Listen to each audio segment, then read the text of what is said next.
C'est un monde où les murs suintent la morbidité, où la morgue est un théâtre, où les hommes deviennent des animaux guidés par leur nature. Bienvenue chez Thérèse Raquin.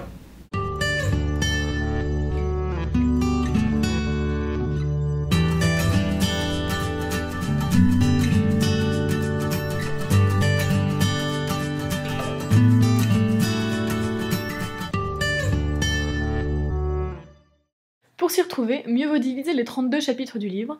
D'abord des chapitres 1 à 11 qui se terminent par le meurtre de Camille, puis des chapitres 12 à 21 qui se terminent par le mariage de Laurent et de Thérèse.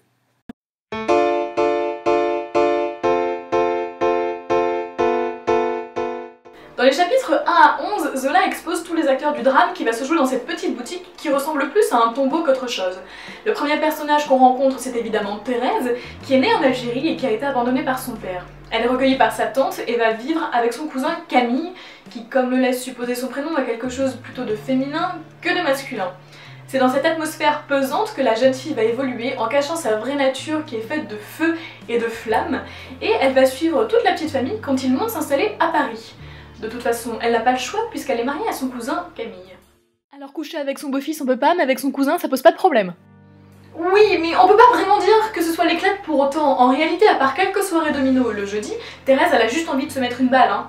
Jusqu'à ce que... Et bim, tu l'as vu l'élément perturbateur. Et l'élément perturbateur, c'est Laurent qui a été introduit par Camille comme son meilleur ami d'enfance. Quand Thérèse le voit, elle a l'impression de voir un homme, un vrai, pour la première fois. Et avec lui, elle va révéler sa vraie nature. C'est une vraie tigresse, tout simplement. Ils deviennent amants, et de fil en aiguille, ils en viennent à penser que peut-être le mari est un tout petit peu gênant. Et qu'est-ce que vous faites quand vous êtes amant et qu'un mari devient gênant? Et ben c'est comme ça que vous vous retrouvez sur une barque à Saint-Ouen à pousser votre meilleur ami dans l'eau pendant que la femme le regarde tout simplement hébété.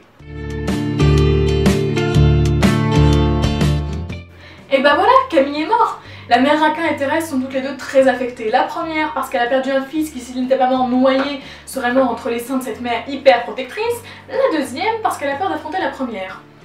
Pourtant, les soirées domino vont reprendre peu à peu avec une tante sensiblement affaiblie. Pendant ce temps-là, Laurent va à la morgue tous les jours jusqu'à ce qu'il y trouve enfin le cadavre de Camille qu'il s'empresse de mettre sous terre. Et maintenant, qu'est-ce que vous faites quand vous êtes deux amants qui vous êtes débarrassés d'un mari un tout petit peu gênant? Eh bien, vous laissez germer l'idée dans l'esprit de tout le monde qu'il faut vous marier. C'est ce que va suggérer effectivement le lieutenant de police en se pensant très intelligent. Et voilà, Laurent et Thérèse sont mariés. S'ouvre maintenant un des chapitres les plus affreux, le chapitre 21. Si vous vous demandez comment se passe une nuit de noces quand on a assassiné le mari, eh bien rendez-vous-y. L'image est claire, Thérèse et Laurent dorment avec le cadavre de Camille entre eux.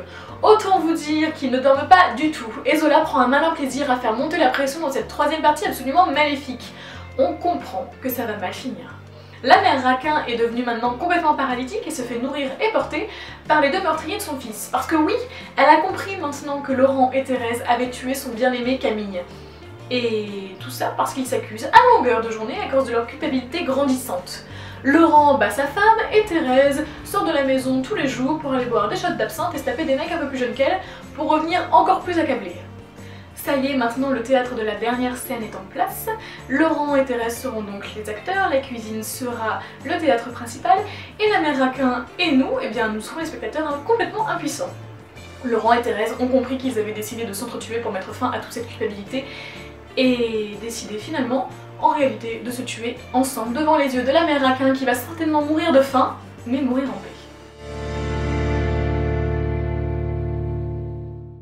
Si vous avez soupiré de dégoût, levez les yeux au ciel en lisant Thérèse Raquin et en vous disant « Ceci n'est pas de la littérature, monsieur !»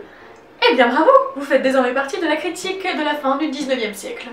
Zola vous aurait juste traité de fillette et c'est pour ça qu'on va lui montrer ensemble qu'on ne tremble pas devant le crime. Quand Thérèse est sortie, elle a été très mal accueillie par la critique. On a traité de Zola de pornographe, on a dit de sa littérature que c'était de la littérature putride. Ça, c'est fait. Alors oui, quand on lit Thérèse Raquin, on se sent sale, dégueulasse, mal à l'aise, on a même un peu peur. Mais bon, est-ce que Zola aurait écrit Thérèse Raquin juste pour nous faire vomir sur l'espèce humaine? Bien sûr que non, et on va voir pourquoi. La littérature n'est pas seulement faite de jeunes amants pour qui un baiser sur la joue est le summum de la sexualité. Ce n'est pas non plus là uniquement pour faire rire ou rêver, et Thérèse Raquin, le premier essai naturaliste de Zola, est d'ailleurs là pour nous le prouver puisqu'il s'agit de rentrer en plein dans la psychologie des personnages. Zola nous propose même sa propre vision de la littérature en nous expliquant que si Thérèse Raquin devient si barjot, c'est uniquement à cause de ses trop nombreuses lectures. Non mais franchement, comme si lire pouvait rendre taré, on a tout vu.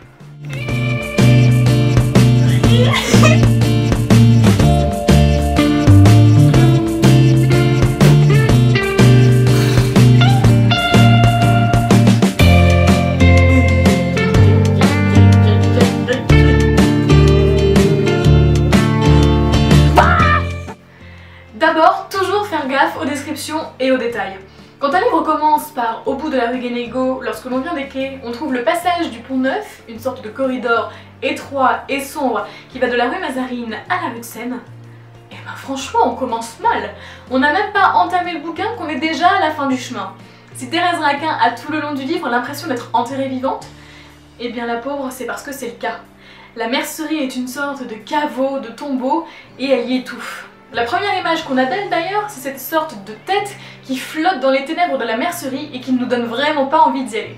Mais je vous laisse aller voir par vous-même car tout au long du livre on retrouve des références au tombeau, au caveau et à l'idée d'être enterré vivant. Ah, chouette! Zola est un naturaliste. Le narrateur décrit mais il ne juge jamais, d'où l'impression un peu froide qu'on peut avoir au moment de la lecture. Mais Zola a une bonne raison pour ne pas passer pour le mec vicieux, vicié, sadique qui aime mettre mal à l'aise son lecteur. Ce n'est pas lui, et c'est tout. La seule chose qu'il fait en réalité, c'est qu'il va dans la nature, qu'il regarde un peu comment se comporte l'homme, et qu'il rapporte tout ça scientifiquement dans son livre. Le Zola, en fait, c'est un peu le Darwin littéraire, il va dans les jungles les plus noires de notre nature, et il en revient avec deux spécimens, la Thérèse et le Laurent, et il nous les balance à la gueule en nous disant « voilà ce que nous sommes ». Si on devait donner un petit classement physiologiste, eh bien on pourrait dire que Laurent est le sanguin, Thérèse la nerveuse, et Camille le lymphatique. Je sais pas vous, mais ces personnages qui sont enfermés toujours dans le même lieu, à part quand ils vont à Saint-Ouen histoire de tuer Camille vite fait, ces personnages qui sont dominés par la nature et par leur instinct qu'ils n'arrivent plus à maîtriser, bah c'est bizarre mais ça me rappelle vaguement quelque chose. Bah oui, une tragédie moderne. Thérèse Raquin, ce n'est rien d'autre qu'une espèce de réécriture des tragédies à la racine. Une histoire qui fout donc des frissons, oui, qui met mal à l'aise, oui, mais fondamentalement c'est un vrai coup de maître pour ce jeune écrivain qui vient de trouver son style avec Thérèse Raquin. J'espère que tu seras d'accord avec moi quand tu la liras ou que tu la reliras, et d'ici à mes prochaines vidéos, bonne lecture! Quand il n'y avait pas de noyer sur la dernière rangée de dalles, il respirait à l'aise. Ses répugnances étaient moindres. Il devenait alors un simple curieux, il prenait un plaisir étrange à regarder la mort violente en face, dans ses attitudes lugubrement bizarres et grotesques. Ce spectacle l'amusait, surtout lorsqu'il y avait des femmes étalant leurs gorges nues. Ces nudités brutalement étendues, tachées de sang, trouées par endroits, l'attiraient et le retenaient. Il vit, une fois, une jeune femme de 20 ans, une fille du peuple, large et forte, qui semblait dormir sur la pierre. Son corps frais et gras blanchissait avec des douceurs de teinte d'une grande délicatesse. Elle souriait à demi, la tête un peu penchée, et tendait la poitrine d'une façon provocante.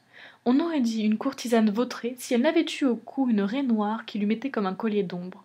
C'était une fille qui venait de se pendre par désespoir d'amour. Laurent la regarda longtemps, promenant ses regards sur sa chair, absorbé dans une sorte de désir peureux. La morgue est un spectacle à la portée de toutes les bourses que se payent gratuitement les passants pauvres ou riches.